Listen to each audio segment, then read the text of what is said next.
Qué gran gusto que el Señor nos permita terminar nuestro libro de Esdras el día de hoy y vaya, qué tema tan alentador tenemos nosotros enfrente de nosotros en este capítulo número 10 del libro de Esdras. Si ustedes recuerdan, Esdras había llegado con el segundo grupo que había dejado Babilonia, el segundo grupo que había dejado el cautiverio. Todo parecía que estaba marchando bien cuando llegó Esdras por 4 meses, hasta que los jefes se acercaron a Esdras y le informaron que no todo estaba bien. Se había caído en un grave pecado, a tal grado que Esdras, al escuchar esta noticia, cae en una gran tristeza. Y nosotros leíamos la semana pasada que Esdras estuvo angustiado en gran extremo. También la Biblia nos dice que estuvo en aflicción. También recalca esto cuando dice que se sentía confuso y avergonzado delante de Dios. No solo eso, leímos en este capítulo 10, versículo 1, que cayó en llanto, rompió en llanto. Dios anteriormente ya había castigado al pueblo por este mismo pecado, pero ellos no habían entendido la lección. Ahora, ¿por qué el pueblo estaba en un gran problema ante Dios? Miren todo lo que pasó.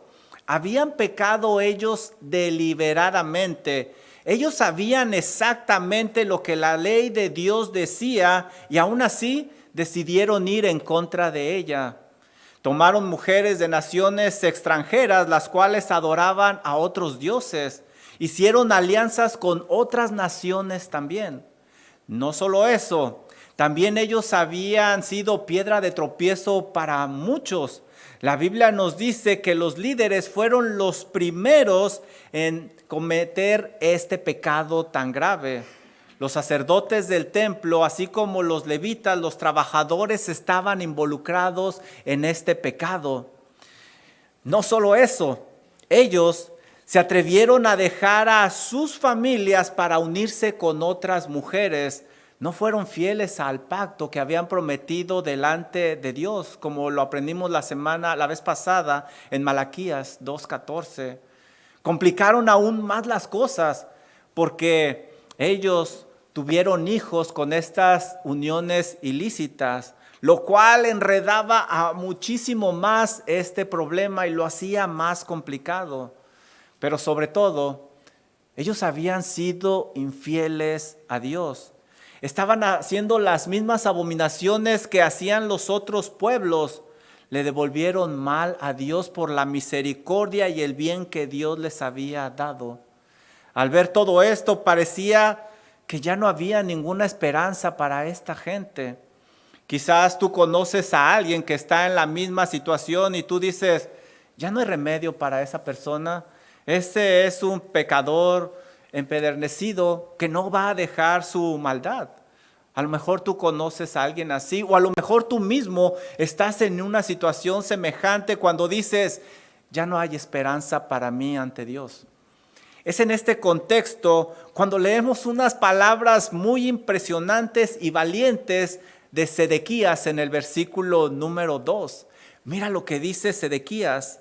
Mas a pesar de esto, a pesar de lo complejo del problema, dice Sedequías, aún hay esperanza para Israel. ¿Qué? ¿Cómo se atreve a decir una cosa así?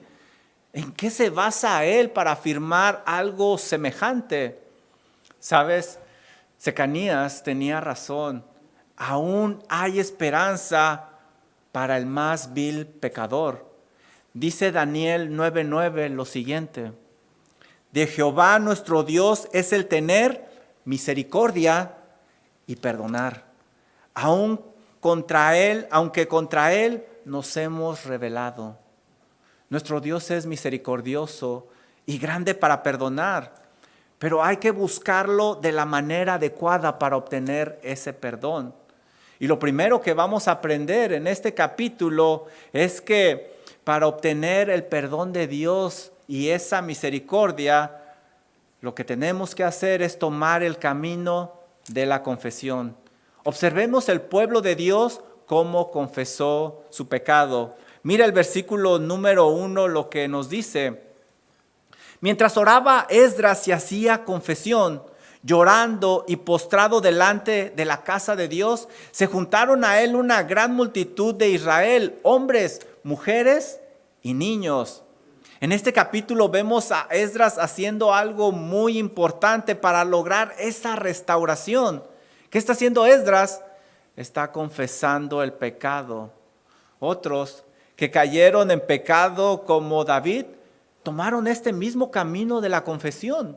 Por ejemplo, nos dice Salmo 32:5, palabras de David: mi pecado te declaré y no encubrí mi iniquidad. Dije, confesaré mis transgresiones a Jehová. El no confesar el pecado delante de Dios hace que el tiempo pase y las cosas se empeoren aún más. Y el mismo David nos da testimonio de esto cuando él cayó su pecado.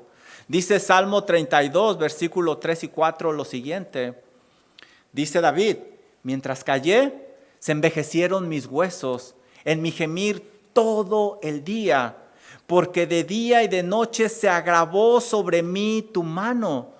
La mano de Dios se hizo más pesada, se volvió mi verdor en sequedad de verano.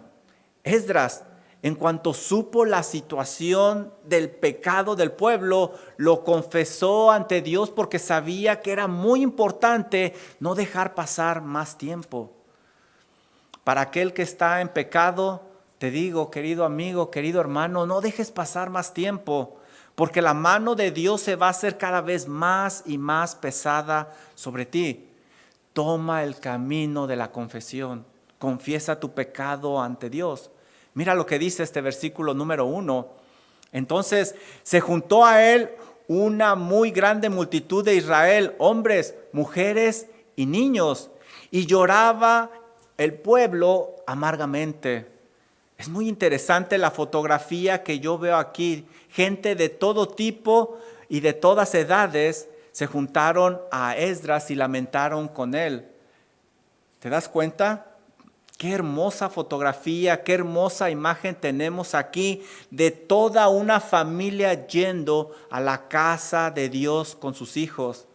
Qué hermoso es que todos ellos lamentaron el pecado de la nación.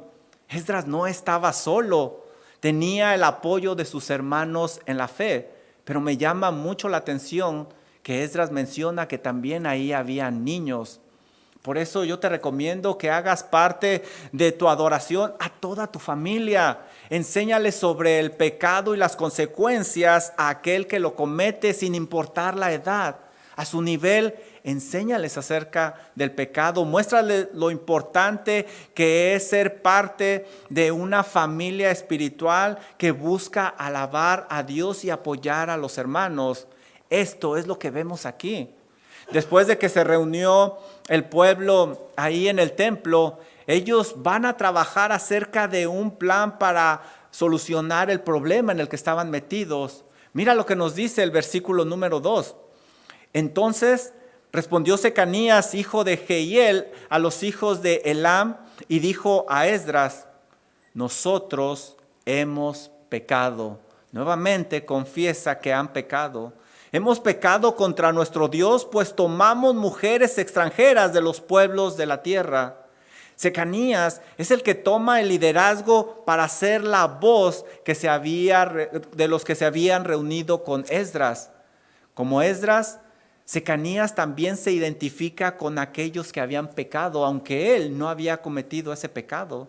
También como Esdras está haciendo confesión y eso es muy importante.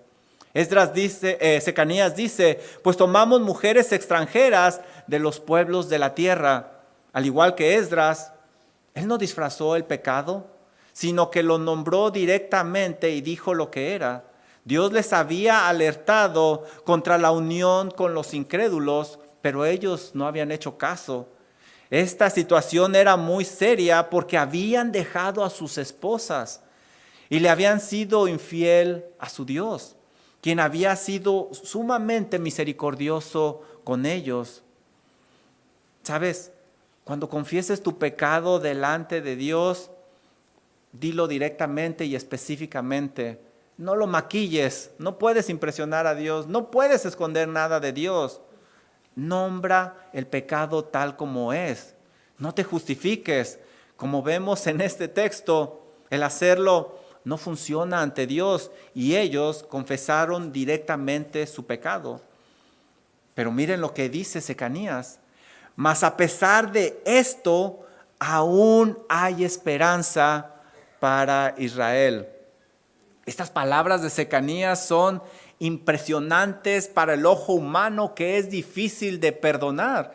Nosotros somos duros para perdonar, pero no nuestro Dios. La cosa era sumamente seria delante de Dios, pero Secanías sabía que aún había esperanza. ¿Y qué quiso decir Secanías con eso de que aún hay esperanza? Bueno, él no quiso decir que las cosas podían estar como si nada hubiera ocurrido. Lo que Secanías quiso decir es que había esperanza para reconciliarse con Dios. Como Esdras, Secanías está apelando a la misericordia de Dios porque sabe que nuestro Dios es misericordioso. Dice Salmo 27:5 lo siguiente: de los pecados de mi juventud y de mis rebeliones no te acuerdes. Conforme a tu misericordia, acuérdate de mí por tu bondad, oh Jehová. Sabía que Dios era grande en misericordia y estaba listo para perdonar, pero el primer paso era confesar ese pecado. Secanías tenía razón. Mientras el pueblo pudiera encontrar a Dios, aún había esperanza, aún para el más vil pecador. Por ejemplo, ¿recuerdan ustedes el ladrón en la cruz que estuvo con el Señor Jesucristo? ¿Qué le dijo Jesús? De cierto te digo que hoy estarás conmigo en el paraíso. Todo cristiano tiene el perdón a su alcance por medio de Cristo Jesús. Dice Primera de Juan 1:9 que si confesamos nuestros pecados, Él es fiel y justo para perdonar nuestros pecados y limpiarnos de toda maldad, de toda maldad. Dice Primera de Juan 2:1, hijitos míos, estas cosas os escribo para que no pequéis. Y si alguno hubiere pecado, abogado tenemos para con el Padre, a Jesucristo, el justo. Nosotros no podemos atrevernos a limitar la misericordia de nuestro Dios aún con el más vil pecador. Para Él hay esperanza. Hay esperanza para todo aquel que se arrepiente de su pecado y deposita su fe en Cristo Jesús. El único pecado que el Señor no va a perdonar es aquel que no se confiesa. Así es de que, sí, aún hay esperanza hasta para el más vil pecador que se arrepiente.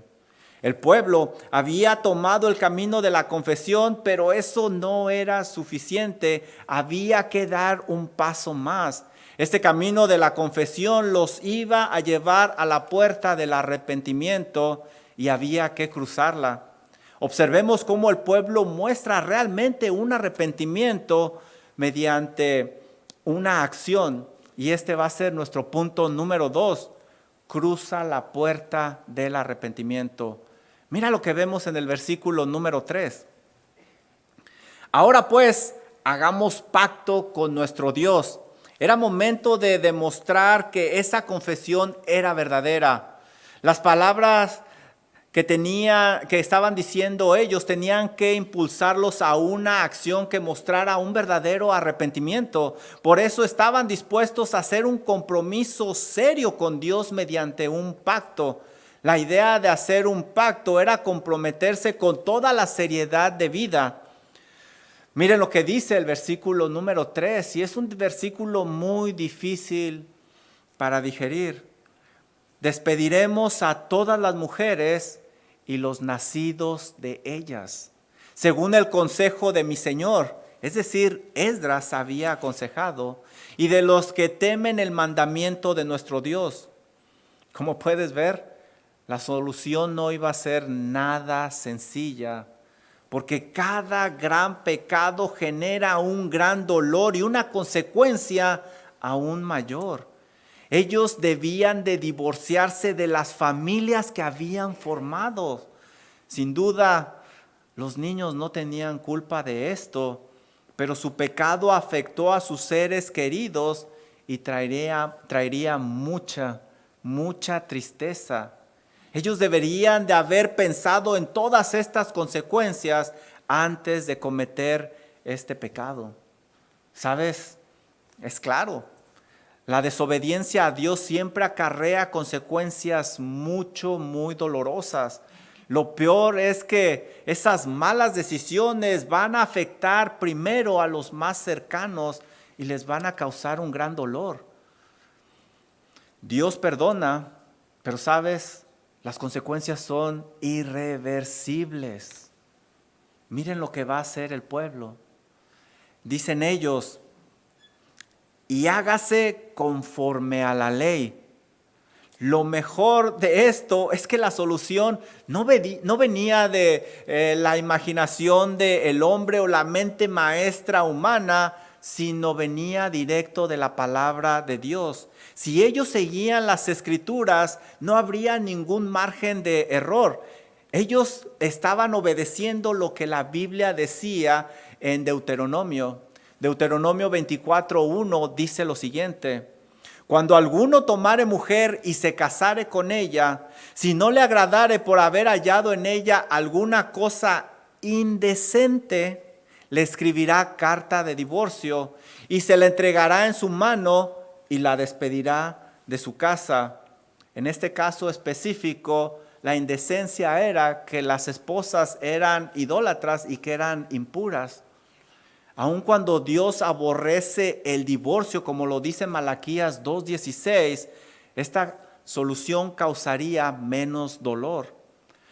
Para los cristianos de hoy en día, si alguien está casado con un incrédulo o una incrédula y ella lo consiente, deben de seguir juntos.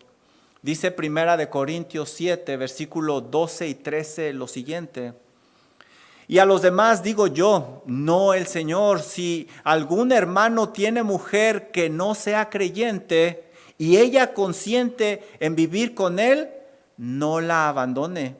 Y si una mujer tiene marido que no sea creyente y él consiste en vivir con ella, no lo abandone. Qué desafortunado es, hermanos, cuando se tiene que llegar a una situación así, donde tenemos que escoger entre dos cosas a ver cuál causa menos dolor. Eso es algo muy triste y desafortunado que causa el pecado.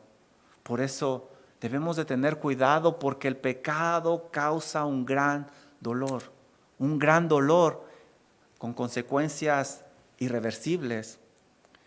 Pero el verdadero arrepentimiento que va a demostrar este pueblo es mediante una acción. Ellos van a tomar esa acción, ellos van a terminar esa relación con el pecado. El primer paso era buscar a Dios, porque aún se podía encontrar, aún podía ser hallado.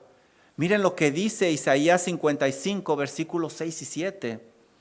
Buscar a Jehová mientras pueda ser hallado. Y ellos lo estaban buscando fervientemente en oración. Llamadle en tanto que está cercano. Versículo número 7. Deje el impío su camino y el hombre inicuo sus pensamientos, y vuélvase a Jehová, el cual tendrá de él misericordia, y al Dios nuestro, el cual será amplio en perdonar. Pero hay que dejar el pecado. Debían ellos humillarse arrepentido ante un Dios 3 veces santo. Dice segunda de Crónicas 7:14. Si se humillare mi pueblo, Esdras y Secanías estaban humillados física y emocionalmente con toda esta gente. Si se humillare mi pueblo, sobre el cual mi nombre es invocado, y oraren y buscaren mi rostro y se convirtieren de sus malos caminos, entonces yo iré desde los cielos, perdonaré su pecado y sanaré su tierra. Esto era lo que ellos estaban haciendo. Ellos tenían que confesar su pecado y apartarse de él, como dice Proverbios 28:13. El que encubre sus pecados no prosperará. Esdras y los líderes habían sacado a la luz ese pecado. El que encubre sus pecados no prosperará, mas el que los confiesa y se aparta alcanzará misericordia. Y esto era lo que ellos estaban haciendo. Mira el versículo número 4, lo que nos dice. Levántate, le dice Secanías a Esdras, levántate, porque esta es tu obligación y nosotros estaremos contigo. Esfuérzate y pon mano a la obra. Esdras sería el encargado de ejecutar todo este plan y de aplicar la ley como lo indicaba el Señor. Él era el indicado porque tenía toda la autoridad de parte del rey y también de parte de Dios. Tenía aún la autoridad de condenar a alguien a muerte, como lo estudiamos anteriormente. Pero ¿sabes? La tarea no iba a ser fácil. Por eso se le dice, esfuérzate, porque no va a ser fácil. ¿Por qué le dijo Secanías a Esdras que se esforzara? Esta labor no es sencilla, no es fácil. El confrontar el pecado siempre va a haber un riesgo de un gran rechazo. Pero esta es una de las labores de los líderes espirituales como Secanías. Por eso le dice, es tu obligación, lo tienes que hacer. Sin duda, no es una labor fácil, pero se debe de amonestar al pueblo por su pecado, porque hay una gran responsabilidad ante Dios. Mira lo que dice Ezequiel 3:16 al 19. Y aconteció que al cabo de los 7 días vino a mí palabra de Jehová diciendo, hijo de hombre, yo te he puesto por atalaya a la casa de Israel. Oirás pues tú la palabra de mi boca y amonestarás al pueblo de mi parte. Cuando yo dijere al impío, de cierto morirás, y tú no le amonestares ni le hablares, para que el impío sea apercibido de su mal camino a fin de que viva, el impío morirá por su maldad, pero su sangre la demandaré de tu mano. Versículo 19. Pero si tú amonestares al impío y él no se convirtiere de su impiedad y de su mal camino, él morirá por su maldad, pero tú habrás librado tu alma. Sin duda, la responsabilidad de Esdras era muy seria ante Dios y tenía que esforzarse. ¿Sabes, querido hermano? Recuerda que cuando alguien te amonesta con la palabra de Dios acerca de tu pecado, no es agradable, no se disfruta, pero esa persona está llamada por Dios para exhortarte a que dejes ese pecado para evitarte un dolor aún mayor que se aproxima.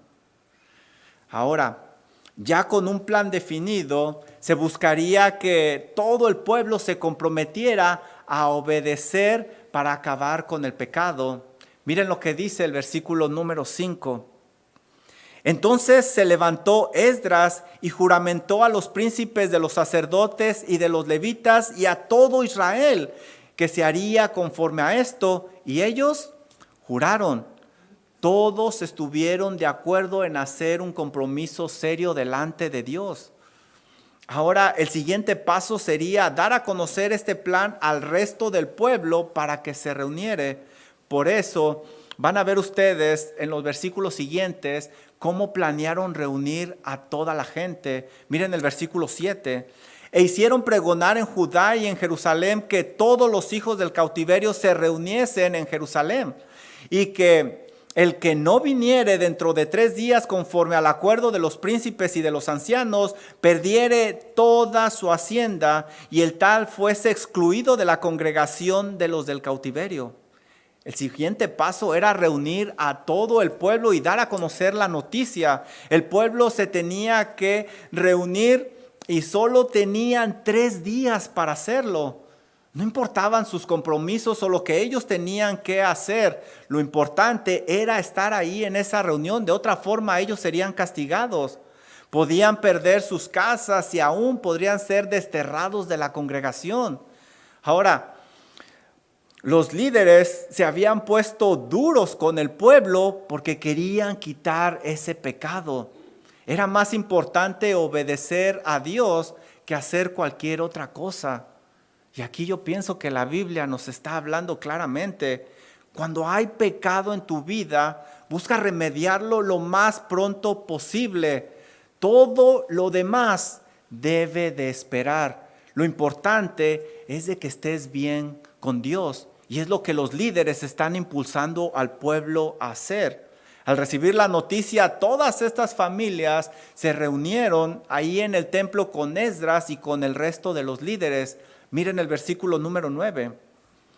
Así todos los hombres de Judá y de Benjamín se reunieron en Jerusalén dentro de los 3 días, a los 20 días del mes, que era el mes noveno, y se sentó todo el pueblo en la plaza de la casa de Dios, temblando, subrayen esa palabra, temblando con motivo de aquel asunto y a causa de la lluvia.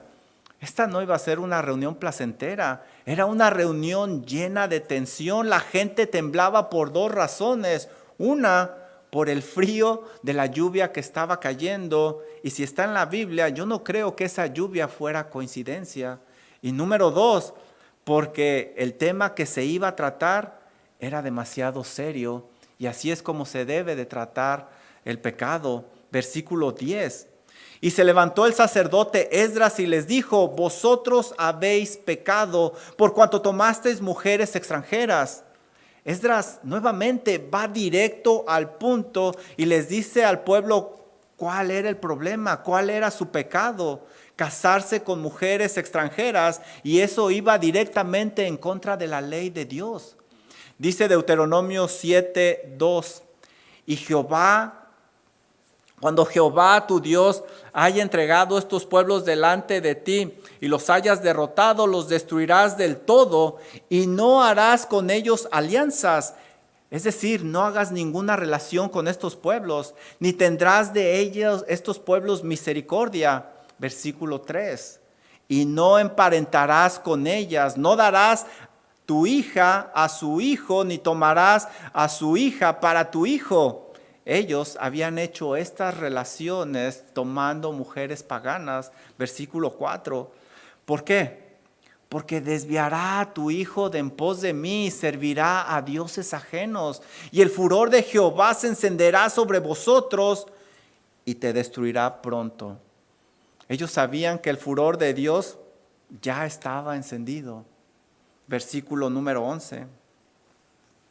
Ahora pues, dad gloria a Jehová Dios de vuestros padres y haced su voluntad. Y apartaos de los pueblos de las tierras y de las mujeres extranjeras. Ellos tenían que apartarse de ese pecado. Después de indicarles cómo habían pecado, Esdras los exhortó a obedecer y les dijo cómo dejar ese pecado. Tenían que dejar esas relaciones, tenían que dejar de juntarse con estos pueblos que los contaminaban aún con sus conversaciones. Dice 1 Corintios 15:33, no erréis, no te equivoques, las malas conversaciones corrompen las buenas costumbres. Además, tenían que ponerle fin a esas uniones con las mujeres paganas.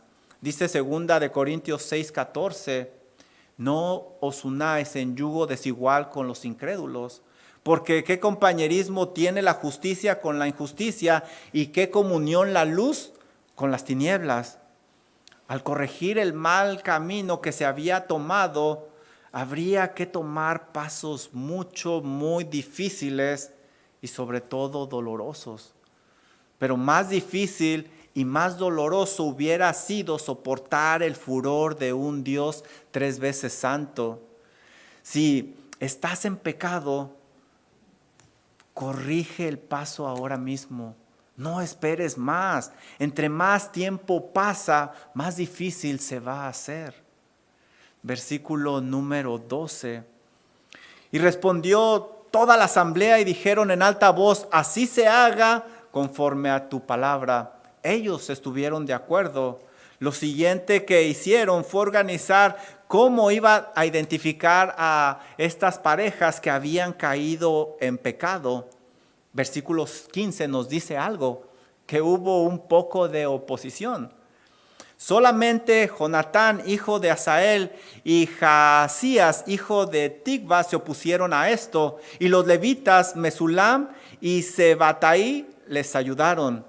La gran mayoría estuvo de acuerdo, y aquí vemos que hubo una oposición, pero esa oposición fue pequeña. No se dan los detalles de la oposición, pero como no se dice más, yo pienso que no pasó a mayores. Algo interesante es esto. Mesulam, quien se opuso, había llegado con Esdras. Si tú recuerdas, él le había ayudado a reclutar a los levitas y quiere decir que era una persona cercana a Esdras, pero se opuso. Algo interesante es que cuando estudiemos Nehemías, vamos a ver que Mesulam siguió trabajando con Esdras. La otra persona que se opuso fue Sebataí, y era una figura muy reconocida ahí en el pueblo. Pero a pesar de este desacuerdo, vamos a estudiar en Nehemías que él siguió trabajando del lado de Esdras. ¿Qué te estoy tratando de decir o qué nos dice la Biblia? Que es válido oponerse a un punto o presentar un punto de vista. Lo que no es válido es causar una revuelta cuando Dios ha puesto a alguien a cargo. Muchos problemas se pueden evitar si le damos un voto de confianza a aquellos líderes que Dios ha puesto al frente, aun cuando tengamos una manera diferente de hacer las cosas. Ahora, el plan se ejecutaría y la nación sería purificada por completo. Versículo 17. Terminaron el juicio de todos aquellos que habían tomado mujeres extranjeras el primer día del mes primero. El proceso se terminó por completo y nada quedó a medias, ni una pareja quedó con una esposa pagana. A nadie se le toleró su pecado, a nadie. Todos tuvieron que apartarse de ese pecado por completo. El trabajo se realizó aproximadamente en 3 meses. El capítulo termina dando una lista de aquellos que resultaron culpables de haber cometido este pecado. Ahora, el pueblo había tomado el camino de la confesión y había actuado para limpiarse de ese pecado en el cual ellos habían caído. El libro de Esdras termina indicando que el pueblo había sido limpiado, había sido purificado a un gran precio. El último verso nos da una lección oculta que nos anima a tener muchísimo cuidado. ¿Cómo comenzó todo? ¿Recuerdas? Con poquito, con un poquito. Y este va a ser nuestro punto número 3. No olvides la lección, no olvides la lección. Mira el versículo 44. Todos estos habían tomado mujeres extranjeras. Y cuando uno lee todos estos, uno dice, pues ¿cuántos eran? La lista de aquellos sumaba un total de 144 personas aproximadamente. Esto representa, eran 144 personas exactas. Esto representa aproximadamente el 0.05 de la población de aquella época. No es ni siquiera el 1%. Y es cuando uno piensa, bueno, y entonces ¿para qué tanto escándalo? ¿Para qué tanto revuelo? Para muchos, eso representaría un porcentaje muy pequeño, pero como estudiamos, para Dios es una cantidad muy grande.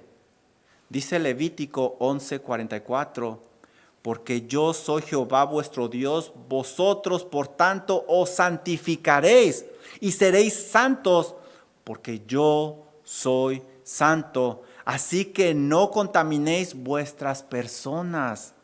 Nosotros tendemos a minimizar el pecado, pero no nuestro Dios 3 veces santo. Él no lo hace. Todo pecado, por muy pequeño que parezca, tiene la capacidad de crecer rápidamente y contaminarte y destruirte por completo. Dice Gálatas 5:9, un poco de levadura leuda toda la masa. Esdras hizo lo correcto al no evaluar el problema por porcentajes, sino a ponerlo al lado de la santidad de nuestro Dios. No toleres ningún pecado en tu vida, hermano, por muy pequeño o insignificante que parezca, porque todo pecado tiene el potencial de crecer y ahogarte. Y sabes, esto puede suceder en cuestión de minutos. Aprende esta lección. Versículo 44 termina así. Y había mujeres de ellos que habían dado a luz hijos. El libro termina resaltando el gran dolor que ocasiona el pecado. Familias tuvieron que ser fracturadas y personas inocentes fueron afectadas a causa del pecado. Sí, Dios perdona, pero el pecado siempre deja cicatrices muy profundas de dolor. Aprende esta lección. Recuerda que hay esperanza para el más vil pecador porque nuestro Dios es misericordioso. Él está listo para perdonar a todo aquel que confiesa su pecado y se aparta de él. Pero como aprendimos, el pecado también deja cicatrices muy difíciles de borrar. No dejes pasar más tiempo. Ponte a cuentas con Dios y termina con ese pecado que aunque parece pequeño, si te descuidas, muy pronto va a acabar contigo. Recuerda, hay esperanza aún para el más vil pecador. Vamos a orar.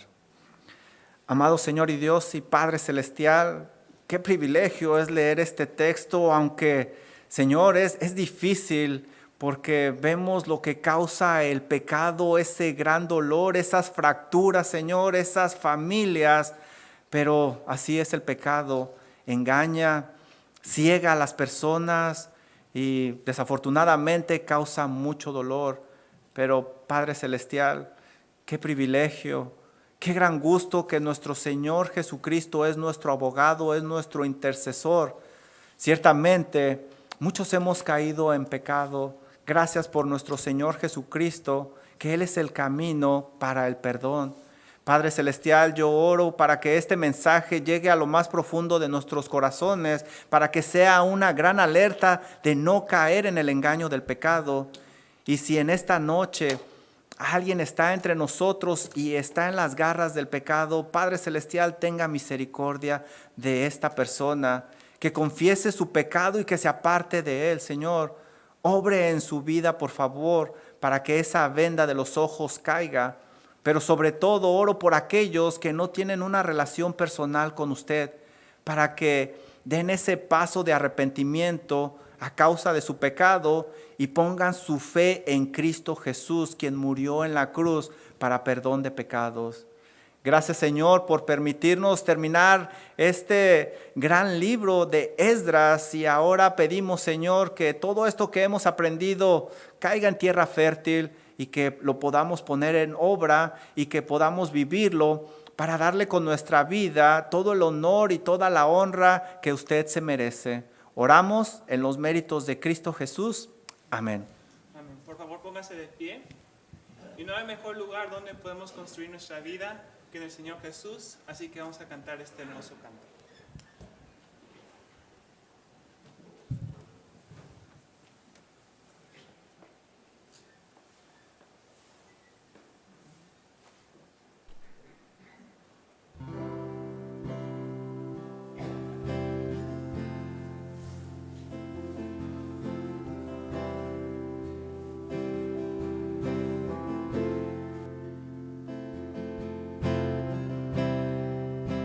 Digno de recibir toda adoración,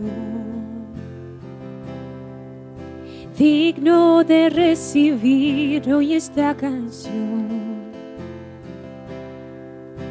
digno de entregarte mi corazón, vivo por ti.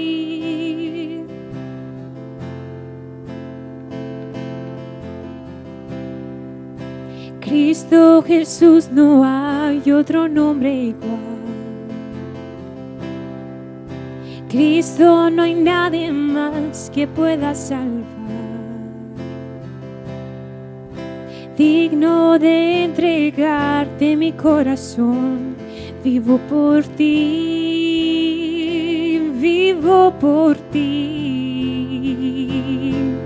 Y santo como tú no hay nadie, Dios incomparable.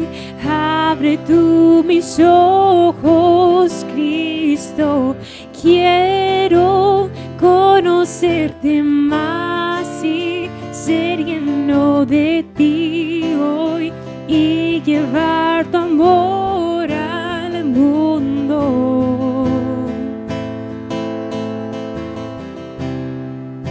Cristo Jesús, no hay otro nombre igual.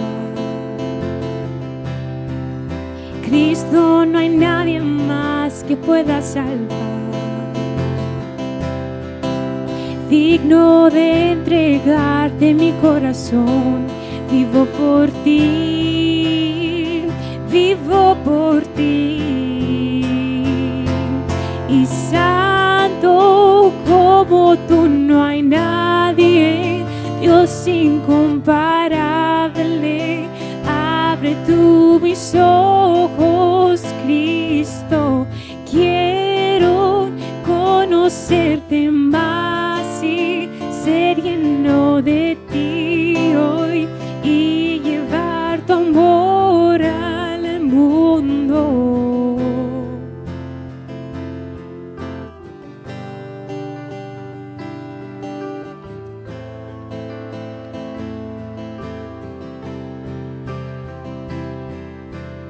Construiré mi vida en tu amor, ahí estoy seguro.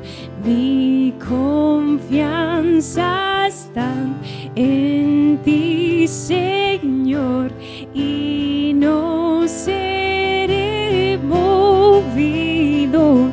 Construiré mi vida en tu amor, ahí estoy seguro. Mi confianza está en ti, Señor, y no seré movido. Santo como tú no hay nadie, Dios incomparable. Abre tú mis ojos, Cristo, quiero conocerte más y ser lleno de ti hoy y llevar tu amor al mundo. Construiré mi vida en tu amor, ahí estoy seguro. Mi confianza está en ti, Señor, y no seré movido.